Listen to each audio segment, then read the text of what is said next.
The United States Capitol, 1992. Congress authorizes funding for the Space Guard program, a global network of telescopes designed to scan the skies for Earth-threatening asteroids. As of 2011, NASA has identified approximately 10,000 near-Earth objects that could potentially hit our planet. Of all the natural hazards that we know of, earthquakes, volcanoes, hurricanes, typhoons, the impact hazard, the possibility of us being hit by a comet or asteroid, is the only one we can eliminate. You could never stop an earthquake or a volcano. But if we had a decade, 2 decades warning of an object that might hit the Earth, we do have the technology, at least in principle, to send a spacecraft out and give it a nudge and just slightly change its orbit so it misses. If we can control the trajectories of asteroids to direct them away from Earth, then it's certainly possible that highly advanced extraterrestrials could have had the technology to direct an asteroid towards Earth.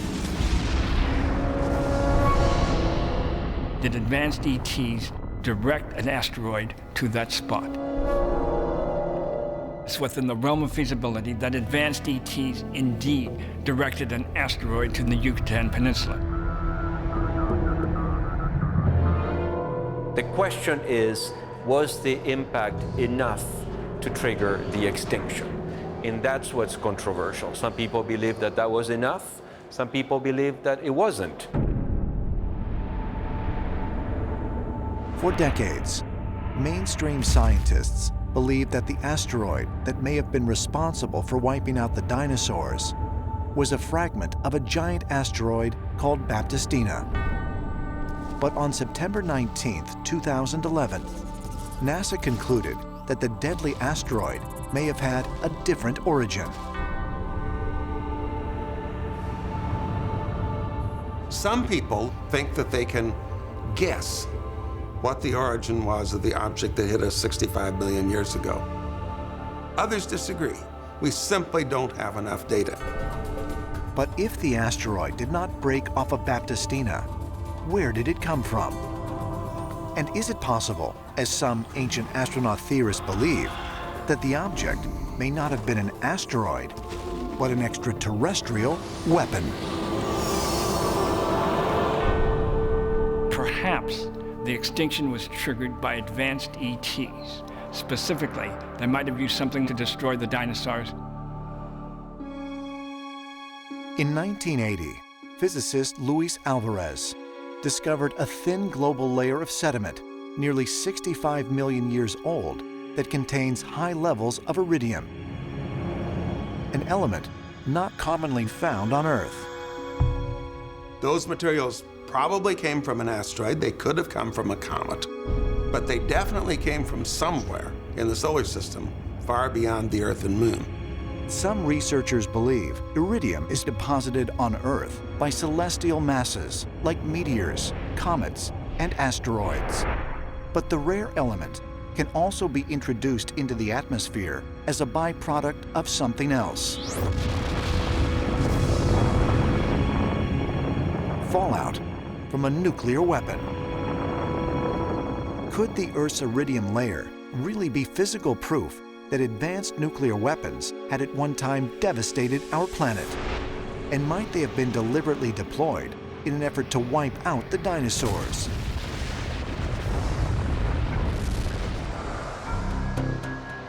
Some researchers point to evidence found within the recovered bones of these extinct creatures.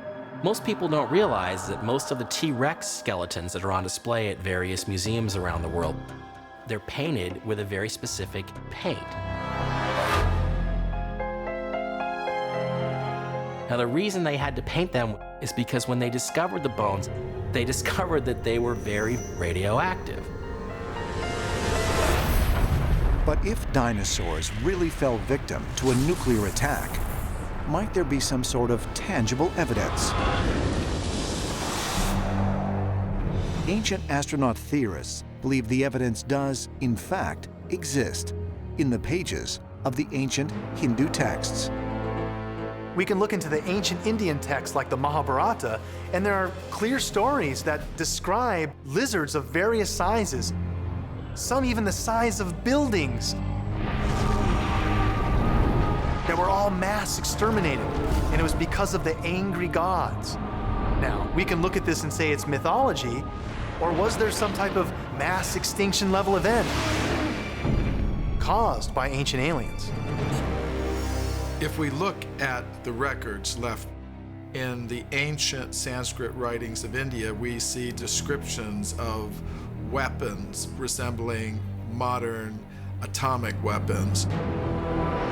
We also see descriptions of advanced technologies such as spacecraft. In the Mahabharata and other sacred Indian texts, we can read that weapons of mass destruction were used that were brighter than 1,000 suns when they were deployed. And afterwards, silence fell over the affected land. If nuclear weapons were deployed, the only logical conclusion is that their origin was in fact extraterrestrial. Is it possible that what we have here was in fact not an extinction, but an extermination event? Porto Torres, Sardinia, October 1953. Excavators performing an archaeological dig in what was the Roman Empire's first colony on the island reportedly make an astonishing find. In a place called Porto Torres, in 1953, it was reported that 2 over 8-foot tall skeletons were discovered in that area, with grave goods and bronze furnishings and other such things actually within the tomb itself, suggesting that indeed giants did exist in Sardinia. Full skeletons of giants have been unearthed in the soils of Sardinia, especially among the Nuragic ruins. I interviewed 2 individuals who worked on the excavation of the Nuragic ruins in the town of Sadara, underneath the church of Sant Anastasia. Both of these individuals dug up, at different periods of time, multiple skeletons of giants from 9 to 12 feet tall. Multiple giant skeletons, 9 to 12 feet tall? Curiously, this is the same length of many of the so-called giants' tombs found all over Sardinia. But if such massive bones have indeed been discovered, what happened to them? Some researchers believe these findings have been deliberately covered up. We hear these stories, but we don't have any evidence that it's all been taken away. For example, another account from the 1950s, there was a gentleman who actually witnessed bones being dug up on his farm when he was a child, and people in large black cars arrived, official-looking people, and took the bones away in the middle of the night. When it comes to the alleged discovery of giant skeletons, does the fact that the bones have gone missing suggest a cover-up or a hoax? While skeptics say that many of these stories come from dubious sources, there's at least one discovery that was documented by one of the oldest universities in the world. In 1892, it was reported that scientists at the University of Montpellier in France studied bones that had been excavated on France's Mediterranean coast and found that they belonged to a human who stood over 11 feet tall. So there have been numerous reports of giant bones, teeth, skulls. The lack of physical evidence is quite frustrating, but I'm sure it will come out. But if reports of giant skeletons are true, were these enormous beings human or something else?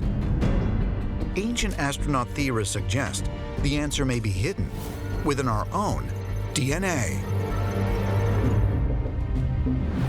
Copenhagen, Denmark, 2020. A team of geneticists studying an ancient homonym called Homo antecessor make a groundbreaking discovery. This species was a close relative of the last common ancestor to humans and two other hominids, Neanderthals and Denisovans. It is just the latest in a series of incredible discoveries that have revealed humans not only shared the Earth with at least 8 other human-like species, but even mated and produced offspring with them. For quite a long period of time, many of us, myself included, thought that humans and other hominins, particularly Neanderthals, didn't interbreed. After 2010, when technology allowed us to sequence the entire genomes of several Neanderthals and other species and modern humans, we began to see traces of a little bit of Neanderthal mixture. We see traces of Neanderthal ancestry in Europe, and we see it in Asia, as well as in the Americas amongst Native Americans. Mysteriously, scientists have found one hominid is represented in human DNA that has not yet been identified. But ancient astronaut theorists believe clues as to what other ancestors might exist within the human genome can be found in the Bible's Book of Genesis. In the book of Genesis, it says that the sons of God came into the daughters of men. They created a hybrid offspring who are called the Nephilim, or the fallen ones. They're referred to as the giants or the mighty ones, and some believe they were between 8 and 15 feet tall.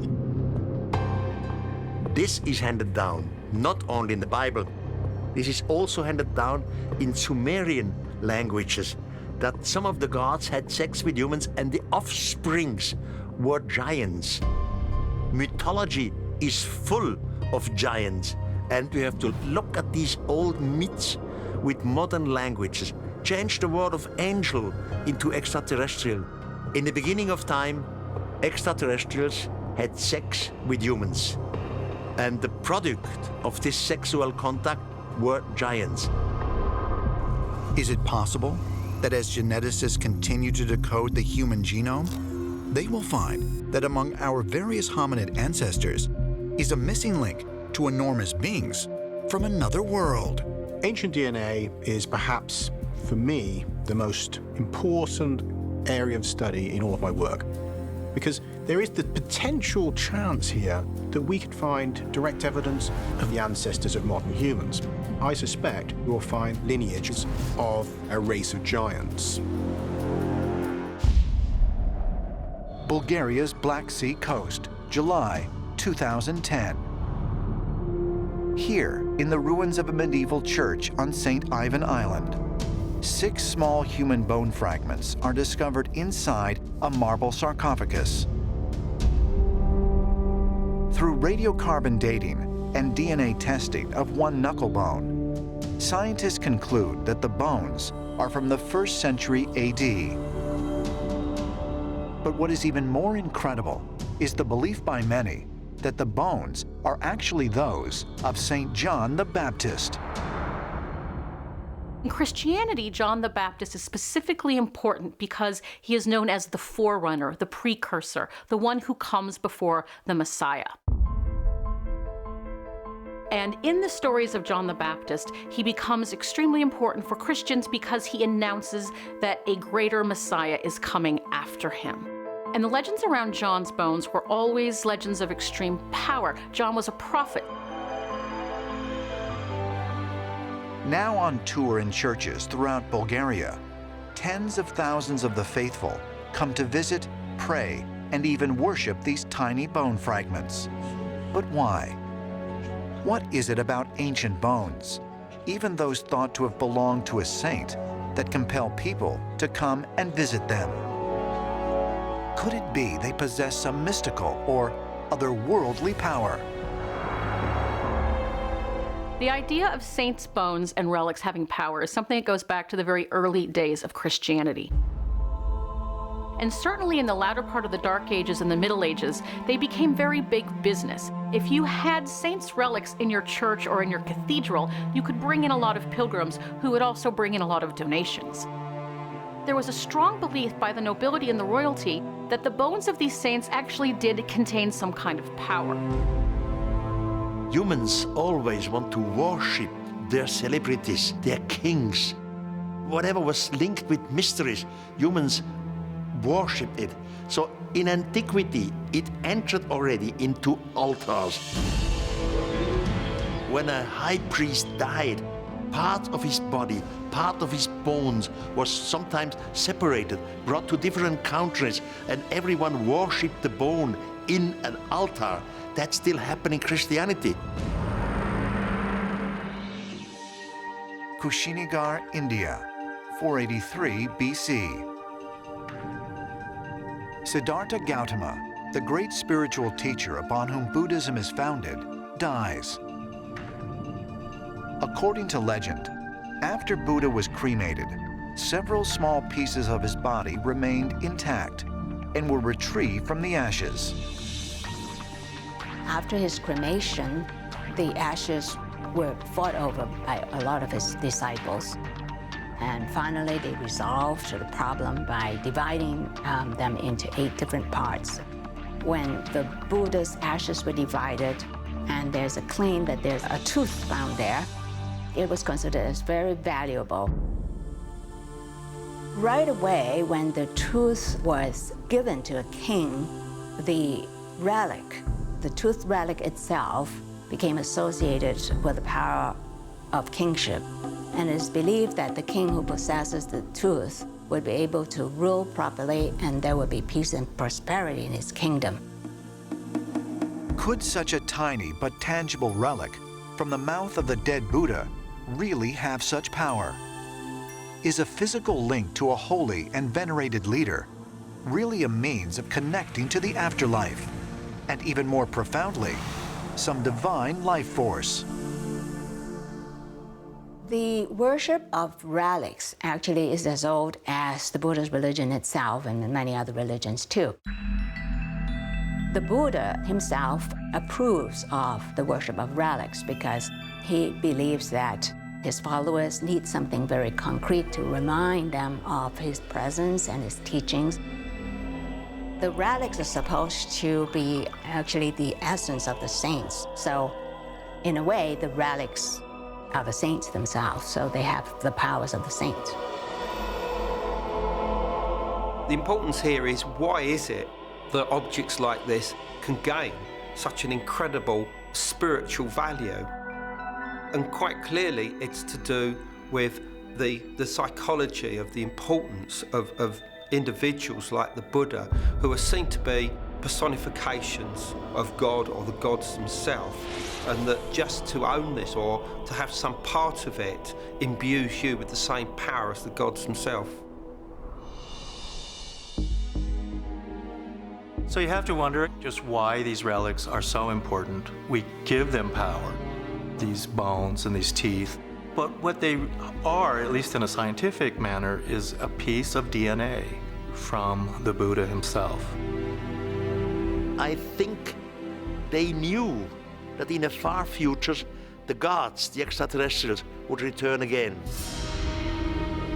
And some of these gods may have said to one of his darlings on the planet Earth, if we find your body, your cells are still existing, then we are able to reconstruct your body.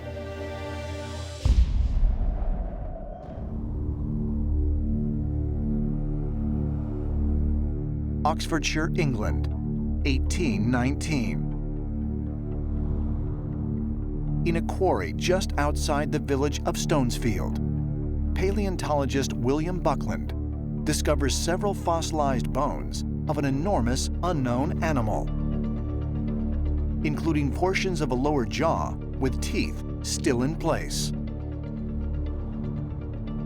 Though similar bones had been found in the past, Dr. Buckland was the first European to officially record the discovery of a dinosaur, or as he called it, a megalosaurus. Since then, dinosaurs have been discovered on every continent in the world. There are all kinds of dinosaurs that have been found. You have plated dinosaurs like the stegosaurs, you have horned dinosaurs, you have meat-eating dinosaurs, you have all sorts of dinosaurs. They live in very different environments, deserts, subtropical forests, by the seashore. There are over 1,000 species of dinosaur that we know, and no doubt thousands more that we don't know. They ranged in size from chicken size to the largest land animals ever. The largest land animal that we see today is the elephant, but the elephant would be a midget in comparison to one of these titanosaurs. You're talking about an animal that weighed 25 times the weight of an adult male elephant. These animals reach lengths of about 120 feet and weights of 100 tons. The plant eaters would have been dangerous simply because of their size. Walking in between a herd of titanosaurs that weighed 100 tons, would have been deadly probably, let alone being face to face with a T-Rex.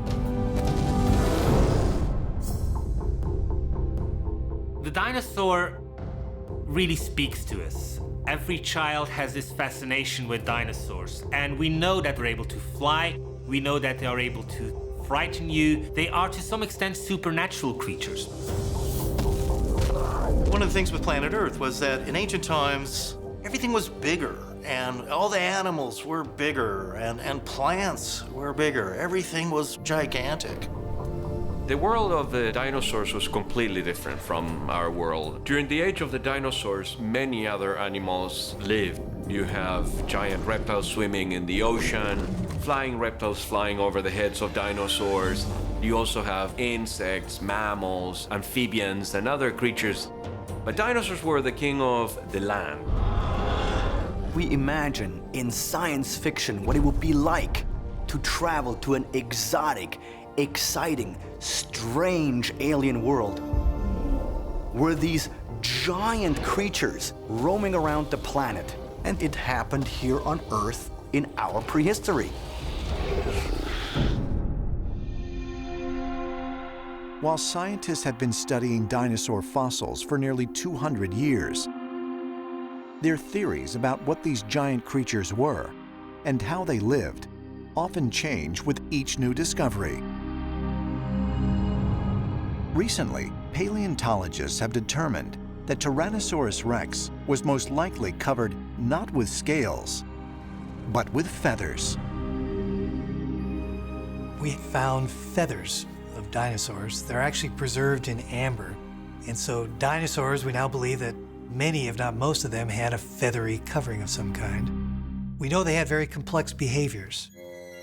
The eggs that we find show that many dinosaurs made nests on the ground, that they protected from predators, and they brought food to the developing young. In the past, we envisioned dinosaurs as lethargic, gigantic reptiles that were slow and sluggish. That notion has changed completely. We interpret them now as being much more active. Many of them were feathered, and presumably they were warm-blooded. We know that they grew very fast. Essentially, dinosaurs were very atypical reptile, if you want. We still have a lot to learn about the dinosaurs. It used to be easy to define a dinosaur, but defining a dinosaur has become more complex. But while paleontologists continue to discover information on the lives of dinosaurs, ancient astronaut theorists believe there may be an otherworldly connection to their demise. When looking at dinosaurs, there's some key questions that really need to be answered. We don't know their level of intelligence, we don't really know what happened to them, and more importantly, where do they come from? Scientists truly believe that dinosaurs ruled this planet for 165 million years. In comparison, modern Homo sapiens, humans, have only been around for about 200,000 years. So dinosaurs are by far the dominant species in the history of this Earth.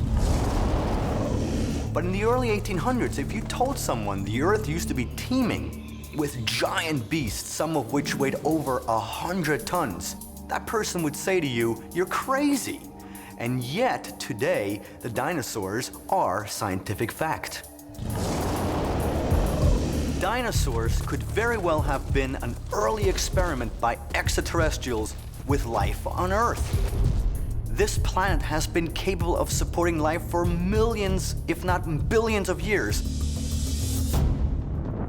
The accepted belief within the scientific community is that dinosaurs dominated the planet until a catastrophic event wiped them out 65 million years ago.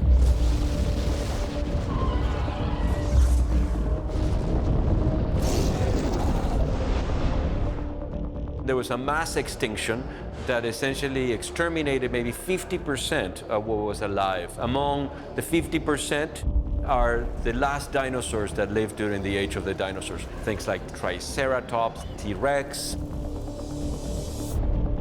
We are speculating, and we have seen science trying to come up with answers, and so how the dinosaur disappeared is something which is still an open question to which science has no answer so far. It is possible that extraterrestrials may have wanted to trade out the dinosaurs for a more intelligent species in their likeness, and Earth was the perfect place to do it.